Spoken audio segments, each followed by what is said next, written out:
Hello, everyone. We want to welcome you all back to Unsaid. I am your host, Catie Whiting, and this season is a new season. We're really focusing in on mamas and during pregnancy, postpartum, and everything around motherhood. And today we have the fabulous Kimberly Koll with us, who's really going to come in, talk about her own story, how she got into maternal mental health, and talk about grief on a spectrum. And Kimberly will take us through it further. But from Unsaid's side, grief is not just the loss of someone, it's the loss of anything, right? The loss of time, the loss of Mhm. identity. And so we're going to hit a little bit on all in this season, and Kimberly's going to give us her expertise. And so Kimberly is so sweet to join us. She's joining us a lot earlier as she's in Mountain Standard Time and I'm in Eastern Time and it's the morning. So we're very thankful. As you can tell, it's the morning.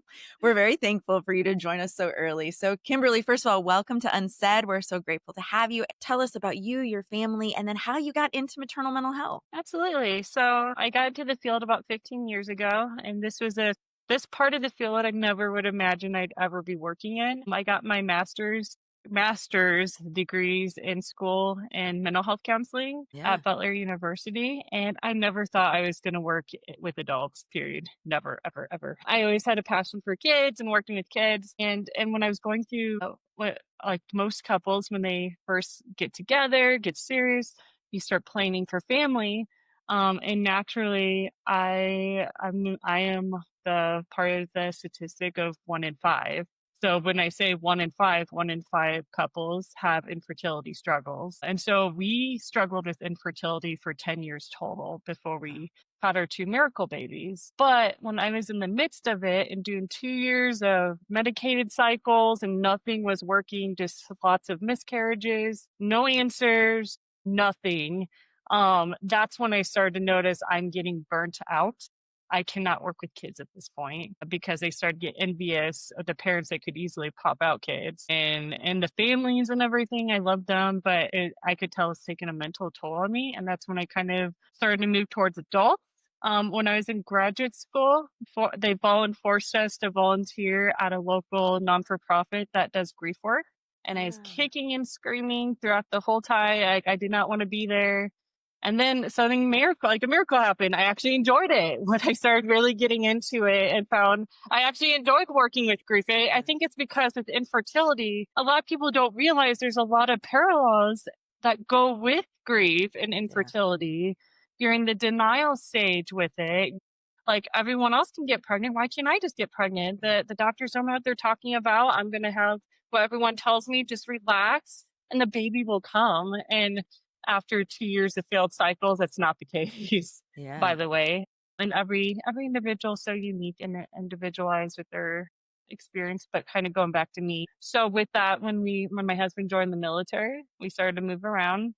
And I got to work in different settings that heavily involved grief. I worked at hospice for a little under 5 years while I was going through my IVF treatment. Very blessed for that. And then um, during my time at hospice, I started browsing LinkedIn and then I saw a job posting. I'm like, wow, helping families bring miracle children, right? Helping families through third party reproduction. Like, because that was something that was a very serious discussion with my husband and I after a few rounds of IVF. Like, are we going to have to do this, right? After failed transfers, like, are we going to have to do this?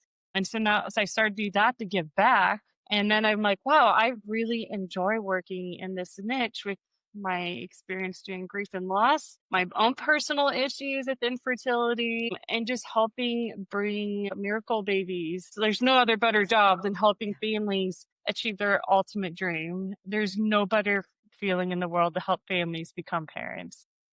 My private practice focuses on a lot with grief and loss, just because Yeah. that's my expertise. That's pretty much all I've done most of my career is grief and loss, and it's something I'm very passionate about. Yeah. Wow. What a story. So we got flavor of military, we've got mom life, or infertility, grief, hitting all the spectrum of it, right? Infertility, IVF, Right. all of those things, and really not there's not a lot of understanding, even when I got into this field of like why there would be, I mean, I get it now, why there would be grief involved in this process.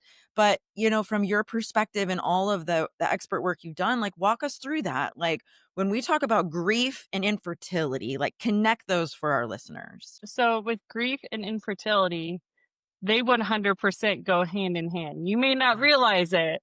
And Yeah. I know I did not realize it because Yeah. you are grieving what I like the ideal society. You are grieving what you cannot produce. So the three basic human needs since caveman days is food, sex, and shelter.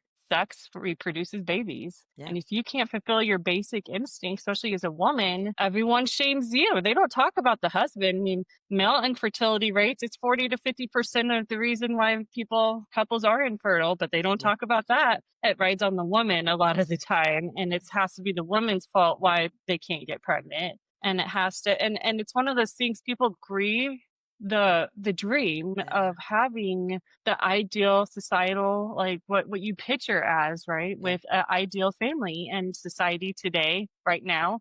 um you're grieving of not being able to have those big milestones. You're seeing all your friends and family have all these amazing fun times, especially social media, which can be Yeah. a blessing and a curse. You're Yes. seeing so many families build them out so easy. Like, why can't I? Yeah. Why can't I? Like, Yeah. what's wrong with me?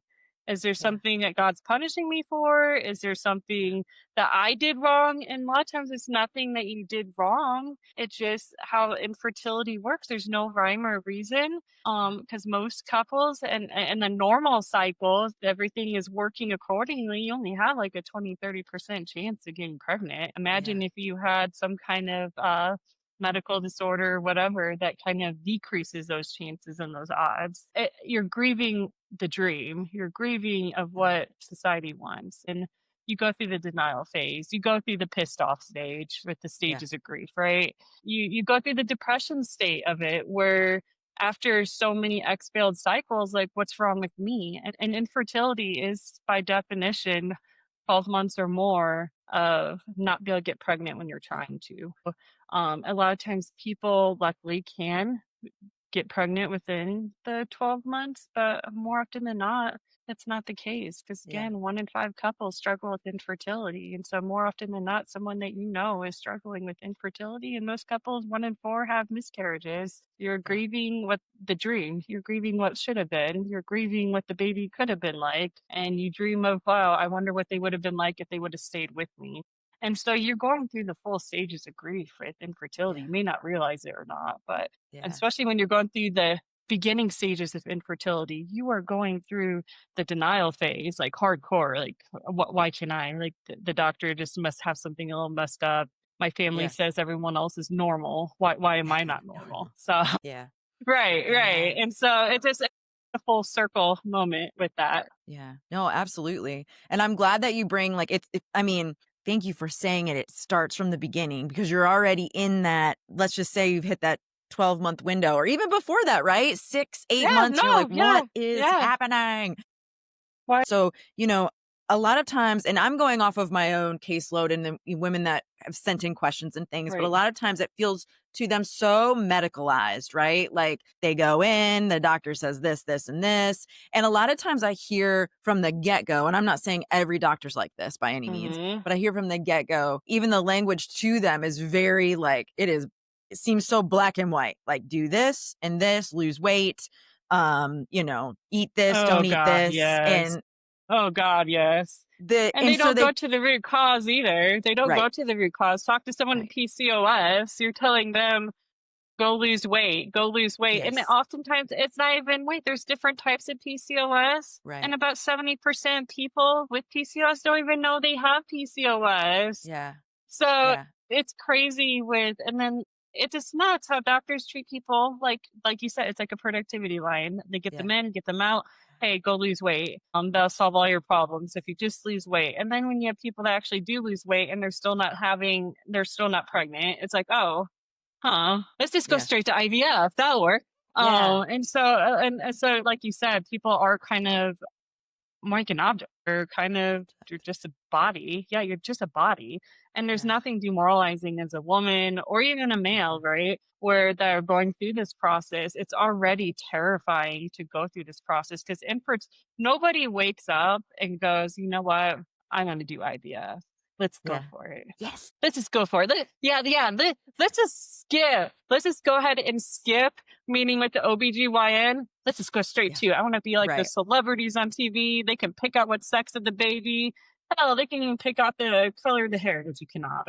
So, and people just have so many misconceptions about Yeah. IVF and how it works, and then especially with the political climate right now, and that's not Yeah. helping anything. No. And so yeah, so it's just one of those things like nobody wakes up and screams, I want to be infertile. You know what? Right. I'm going to go straight for IVF. Usually, IVF is the very last step for most common people outside of the Yeah. celebrity or ultra wealthy. This is the last resort. You're talking years and years typically. People are going through infertility, they're going through losses. Like I myself had 6 losses before I went to Yeah. the IVF. And people have multiple losses through their journey. And Yeah. IVF is not the first go. Like people think like IVF is the magic answer. I remember when after 5 years getting medicated cycles, I finally got my referral to the reproductive doctor, the fertility clinic in Denver. I was so blessed and so happy. And when I went to go call the nurse at my OBGYN office to send my records over, I got a congratulations. Oh my gosh, you're so lucky. It's like, and I just kind of paused on the phone and I was like, what am I lucky for? I'm about to spend $25,000 of money Yeah. I don't really have for a chance. Like, how does that make Yeah. me help? Like, how does that make me lucky? And Yeah. so people have really misconstrued, like, just really messed up images what IVF is. It is not a guarantee. It is a chance, Chance. and it's a chance. And the only thing bigger than fear is hope. And people go in with hope Mm. that it's going to be successful. This is what's going to bring baby home that you've dreamed for all these years. Yeah. And like you said, people are just kind of objects when they go Yeah. through the fertility clinic. Some fertility clinics are better than others, whereas Sure. others definitely it's a business. It's a business. There's no other way to describe it. Yeah. It's a business, but there are some amazing clinics out there that do care. Yeah, absolutely. And I thank you for saying that because we want to make sure this is not a pure Yeah, generalized no, statement. no.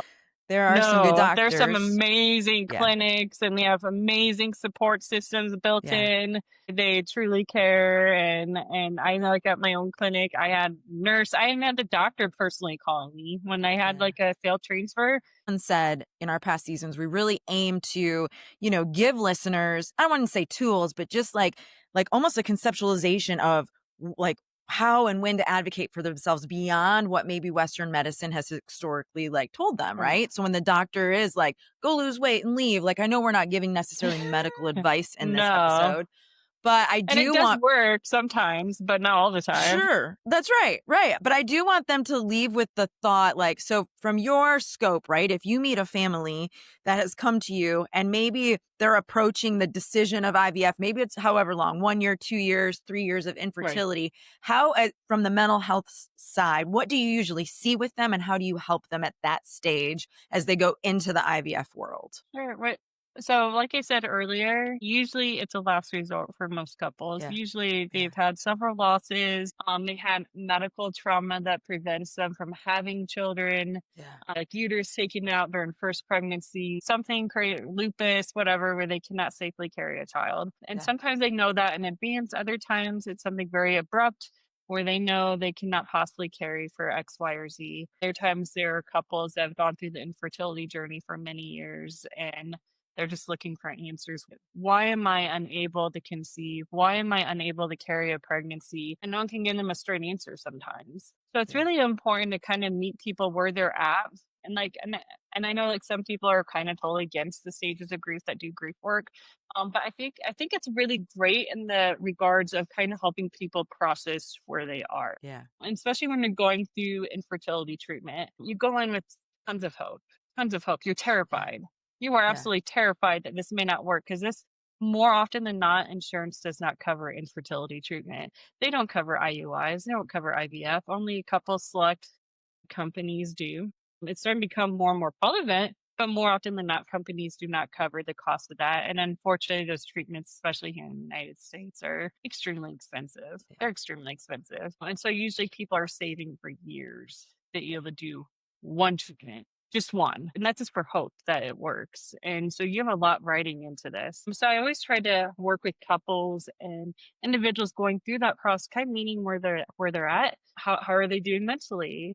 and try to process that. How are you going mentally? Because a lot of times there's some severe depression going on. There's high anxiety going on just because you're going into the unknown. They don't know how much work they're about to do. And so I try to do a lot of education of what that looks like. I am not a medical professional, but this is kind of what it might look like in your treatment. You might be doing shots, and you might be doing progesterone and putting it in areas of your body that makes you a little uncomfortable, Yeah. just so that way you can keep the pregnancy going. Might be doing a lot of butt shots and a lot of belly shots. And do you have a fear of needles? Let's process that. Let's discuss this fear, and kind of going into it with an open mind, because every grief journey is unique. Everyone experiences grief differently. Some people put the file in the filing cabinet and they forget about it, and they kind of disassociate, because otherwise they wouldn't be able to function. They wouldn't be able to go to work, on do their infertility treatments. Yeah. They wouldn't be able to have a relationship with their partner, because when you're going through infertility, sex is a chore. It's no longer fun anymore. It's a Yeah. chore. Especially when you're doing Medicaid cycles, you have to do it so many X times during the week that you're fertile, and then it's not fun, especially after you go into it. You're like in your 8th or 9th, 12th, 15th month doing it. It's not fun anymore. It's a chore, and you kind of lose that passion with one another. And so definitely working with couples, make sure you're enjoying yourself, being intimate, and having those really engaging, intimate conversations with each other, and don't treat each other like robots, even though you kind of feel like you are a robot, and just kind of really just being there for them. Because these are people, oftentimes with infertility, they've been told for so long of everything that they could do to make them pregnant by all these wise tales that you could get pregnant by if you do X, Y, or Z. The best one, just relax. Just relax. Tell that Yes. to someone that's spending $20,000 on infertility treatment. Just relax. The baby will magically come. Watch. Right before you start IVF, the baby will magically arrive. You did not plan it. You spent all these years. Watch. God has an answer for you with that. And just kind of helping people realize, like, you can control, and infertility, you don't have control. You never have control. You don't have control all the appointments you have to go to. You have to go to these appointments at very precise days of your cycle. So you have to drop work, make excuse to leave work. And oftentimes work isn't that flexible. They get frustrated with you for leaving for so many days in a row, for all these monitoring appointments, especially if you're doing IVF or IUI. They have to make sure that you're not ovulating. It's hard. So just meeting people where they're at and letting them know it's okay to be pissed off at your body. It's okay. It's okay for you to feel what you want to feel. Don't let someone tell you how you should feel. Because with grief, oftentimes people are telling people, you shouldn't feel this way. You should feel better right now. And you know what? Especially people that just went through miscarriage. Well, at least now you know you can get pregnant. And it's some of the worst things you can possibly say to someone that's going through infertility, and really thoughtless answers, and just being there for them. Letting know it's okay to be pissed off. It's okay to be frustrated. It's okay to feel what you want to feel, because there's so much pressure going into infertility. Pressure when to take your medications. There's pressure when to do, like, make your body in the right position so it works, right? And just the pressure that no longer grieve. You should be happy. You're going through a new cycle. Be happy after you just went through a miscarriage like 2 weeks ago, and you have to immediately go into a new cycle and start doing the deed with your significant other. There's nothing worse than that. Yeah. Hey, I like that. So let me ask you a question. One thing is between like what's being told Right. to us to not feel, plus our own probably now molded mindset that, especially as women, like do it all, do it perfectly, do it quietly, like don't show people that you're Right. emotional.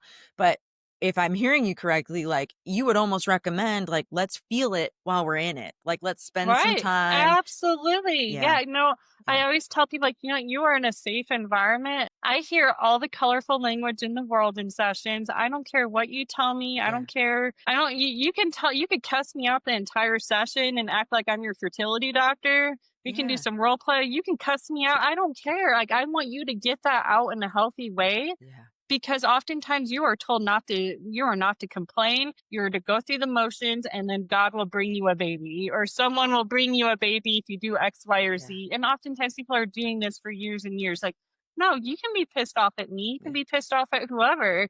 I don't care. I want you to be in a safe spot, and everything is confidential. I can't tell anyone what you tell me anyway. You could be pissed off at husband. You can be pissed Yeah. off at whoever you want, or your significant other if you're in a same sex relationship. That's okay. You can be pissed off at whoever you want. That's okay. You can cry. You don't have to hold it in, especially grief and loss. A lot of times you do have to hold it in, unfortunately, because society doesn't like to be uncomfortable. And what I mean by that is your family members want you to stop crying in the room, like, oh, don't feel, it's okay. It's okay. Don't worry about it. You're fine. And then in reality, you just get yourself cut together, but you're still not fine. You're Yeah. still not fine, especially grief and loss. I always say it's like the ocean. You have a lot of high tides and low tides, and the high tides come in. You feel like you're drowning. You feel like you have no sense of control. Everything's triggering to you, and you're just trying to catch a breath to be able to function and get up out of bed and do the basic functions of a human, Yeah. like shower, comb your hair, because oftentimes you don't have energy to do that when you're actively grieving. Yeah. No, that's beautiful. High tide, low tide. I love that. I will be borrowing that for sure. Yeah, well, especially like, well, when you talk about low tides, that's when people can actually function. They can go do those proactive self-care things. But when you're in high tide mode, you're not doing anything. You're just Yeah. trying. You're grasping for a life preserver at that point.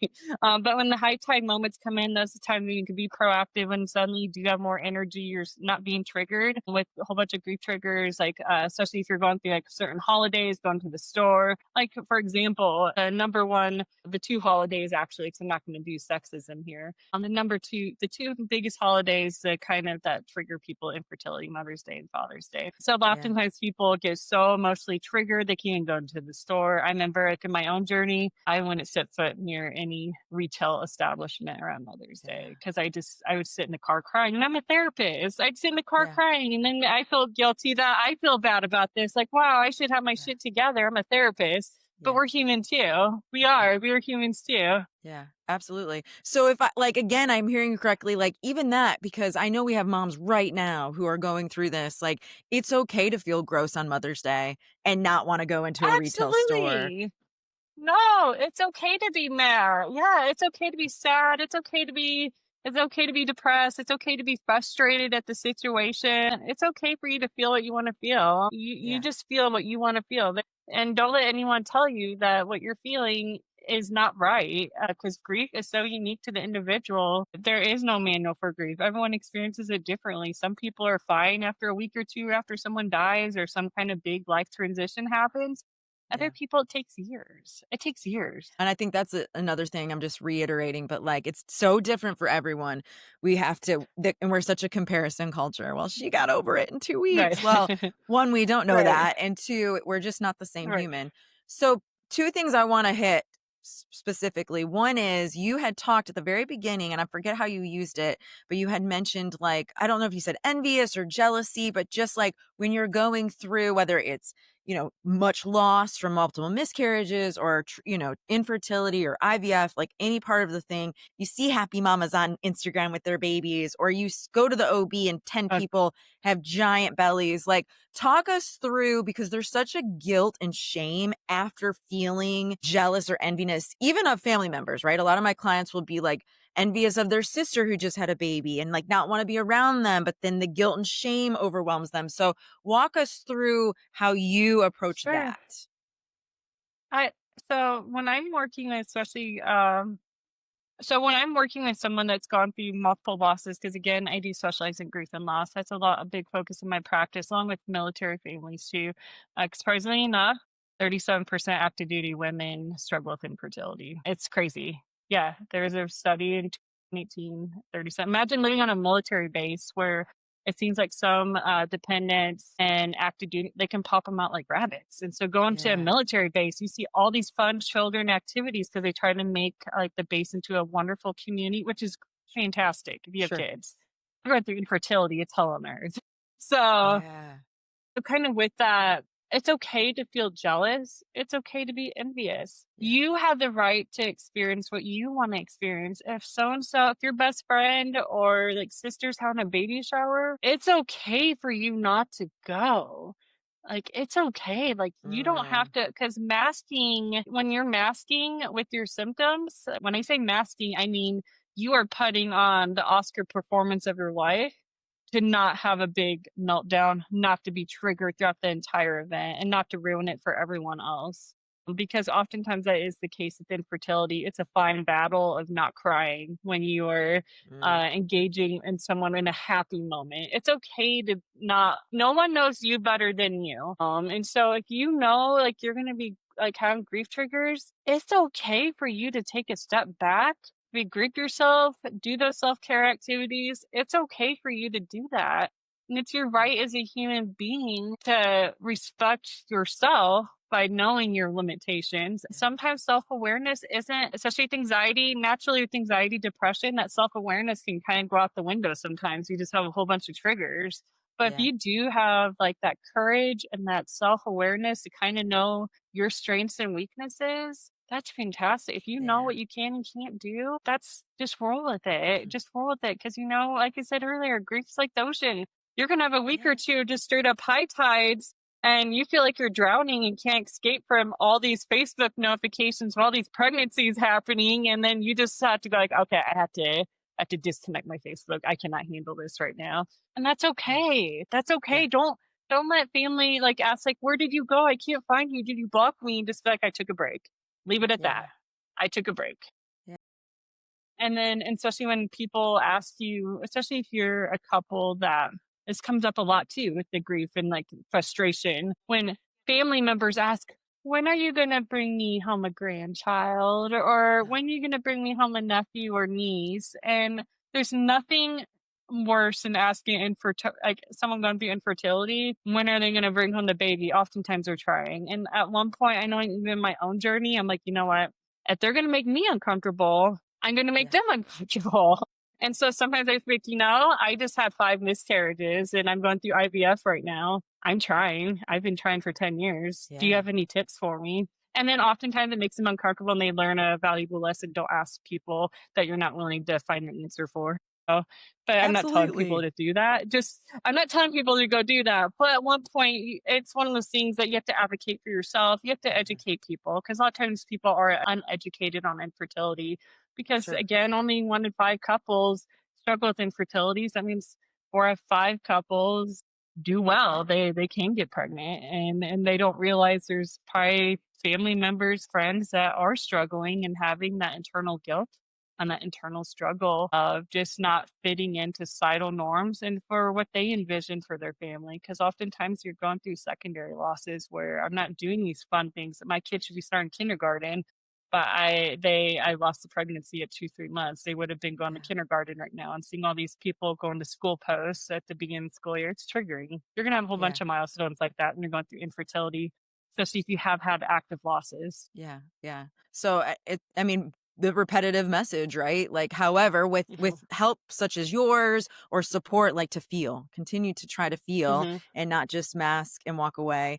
Take us into grief and motherhood in general. Like, as you've worked with moms specifically, even military moms, like that's we could do a whole series just on that. But tell us where else you see people having grief, right? Even outside of miscarriages and infertility and child loss, obviously there's Sure. quite tell the listeners Oh where else you see gosh. it. Yeah, absolutely. So when I present conferences, the very first thing I say is grief is not just death. Yeah. It is not just death. It could be Yeah. employment loss. It could be a friendship loss of a boyfriend, girlfriend. Grief is just the loss of something, like what you said at the beginning. It is the loss of something that means some kind of value to you. So sometimes it's people that highly value like old cars. You crashed your car. I'm going to grieve that loss of losing that car, right? And Yeah. so it's something of value to you that you lost. And so, especially when you're talking about other active duty military moms, we go through the struggle of, wow, every 2 to 3 years, I have to find a new job. Yeah. Hooray. Let's go through this. And you grieve the career that you envisioned for yourself. You sacrifice that for love. You sacrifice that for your significant other's career. I know lots of stay at home dads, the active duty spouse, right? Because they can't get into their own career field because they're moving every 2 to 3 years and childcare is expensive. And even if you try to go on base, there's like a 2 year wait list to get on the base for childcare.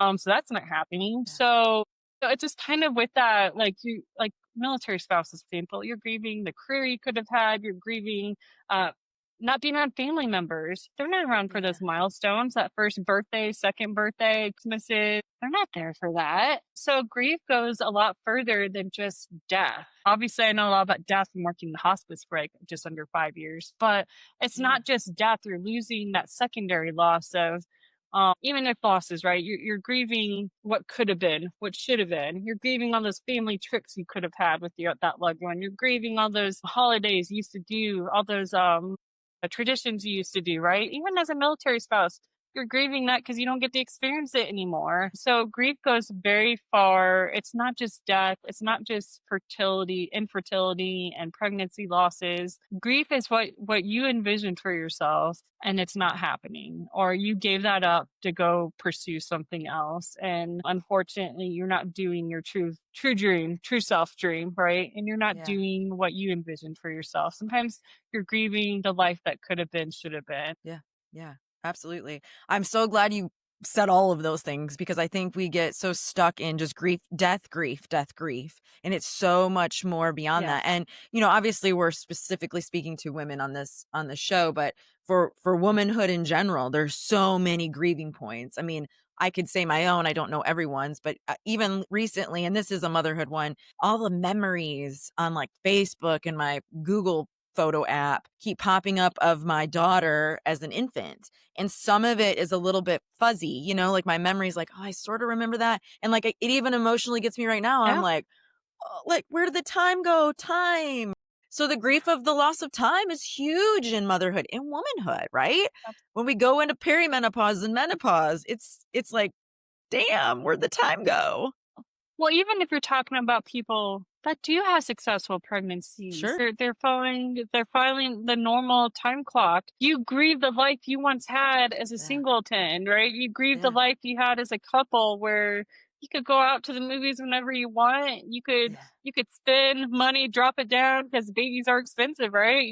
Yeah. You could do all these fun vacations. You could do all these fun, intimate things with each other. When a child comes into play, you don't get it's harder to have access to those That's right. things, and you grieve the life that you once had.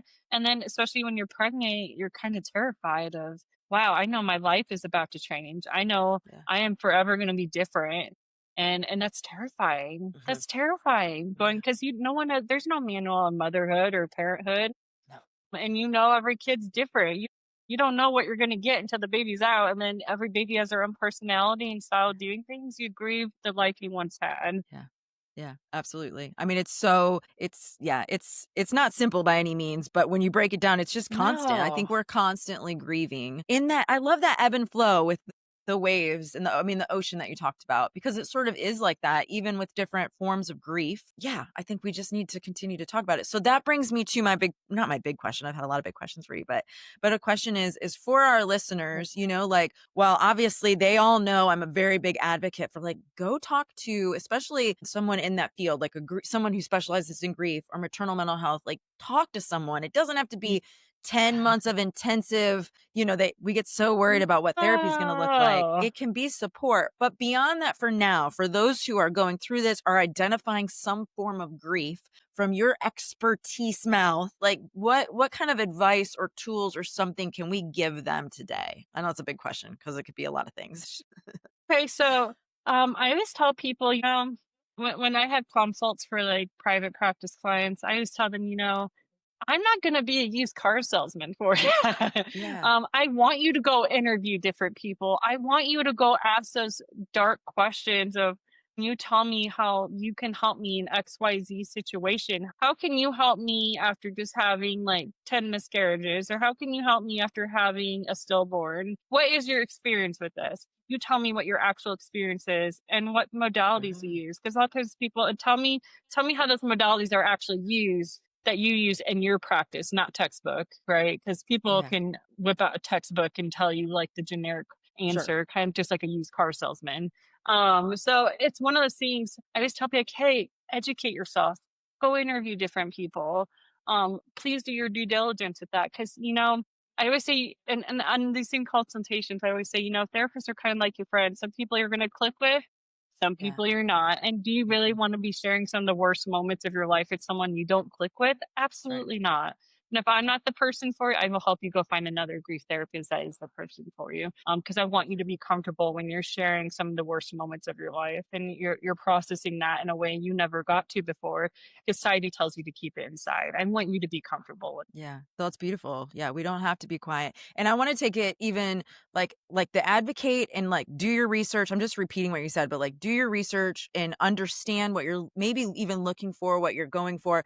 But sometimes, like, even for myself, I found talking about my grieving the loss of time with someone that's an expert in the Absolutely. area has been so beneficial, right? And it's not crazy. I mean, not again, it's all relative, but I didn't have a big loss or anything like people are like, again, death, grief, right? But it just helps. Absolutely. And a lot of therapists are trained to deal with depression, anxiety, and Yeah. everything. And so please, for the love of Almighty, please interview different therapists, because you're going to Yeah. be talking about some of the worst moments of your life Yeah. and things you've had to hold on for so long. It is time to take that file out of the filing cabinet, to dust off those cobwebs and open it, because oftentimes Yeah. people are terrified to look inside that file, and you need to do Yeah. it someone that you're comfortable with, so it's not more triggering than what you already are. Yeah. Absolutely. I love it.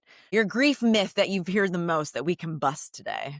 Gosh. Okay. So one of my favorite ones I always hear from, especially family members or from people going through grief. Usually everyone says, "You can just move on. This is taking Yeah. too long. You should be over Ooh. this by now." There's absolutely nothing worse you can say to someone that's grieving than that. Yeah. Because I'm here to tell you, it is okay to grieve as long as you want to grieve. It is okay. Do not go by societal norms. It is about you, you. No one Yeah. knows you better than you. If it takes you 5 years to get over that loss, it takes you 5 years. If it takes you a week, it takes you a week. If it takes you decades, because truly no one gets over the loss. They learn how to function, and they learn how to adapt. They never get over the loss. The scar is still there. Do not let someone make you move forward when you're not ready to move forward. It is okay to be pissed off. It is okay to be sad.